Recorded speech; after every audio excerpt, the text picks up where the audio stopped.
শরীরে আগের মতো এনার্জি পাচ্ছেন না, যৌন ইচ্ছা কমে যাচ্ছে। টেস্টোস্টেরন কমে যাওয়ার কারণে এটি ঘটে। টেস্টোস্টেরন হলো পুরুষের শরীরে তৈরি হওয়া একটি গুরুত্বপূর্ণ হরমোন, যেটি নিয়ন্ত্রণ করে পুরুষের পেশি শক্তি, যৌন ইচ্ছা, হাড়ের গঠন এবং আত্মবিশ্বাস বা মুড। যদি টেস্টোস্টেরন কমে যায় তাহলে একজন পুরুষ ধীরে ধীরে শারীরিক এবং মানসিকভাবে দুর্বল হয়ে পড়ে।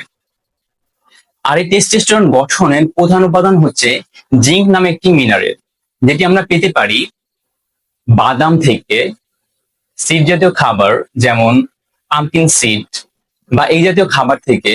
তাছাড়া আমরা পেতে পারি গরুর মাংস, মুরগির মাংস থেকে। কিন্তু যখন একজন পুরুষের টেস্টোস্টেরনের পরিমাণ কমতে শুরু করে, তখন এই প্রাকৃতিক উপায়ে অনেক সময় টেস্টোস্টেরনের ঘাটতি পূরণ করা সম্ভব হয়ে ওঠে না। তখন চাইলে আপনারা জিঙ্কের সাপ্লিমেন্ট নিতে পারেন। বাজারে স্কোয়ার জিঙ্ক অথবা জিঙ্ক আম নামে মেডিসিন পাওয়া যায়। আচ্ছা, এটি কখন এবং কিভাবে নেবেন? আপনি 20 এমজির জিঙ্ক সাপ্লিমেন্ট দৈনিক 2টি করে নিতে পারেন, সকালে এবং রাত্রে।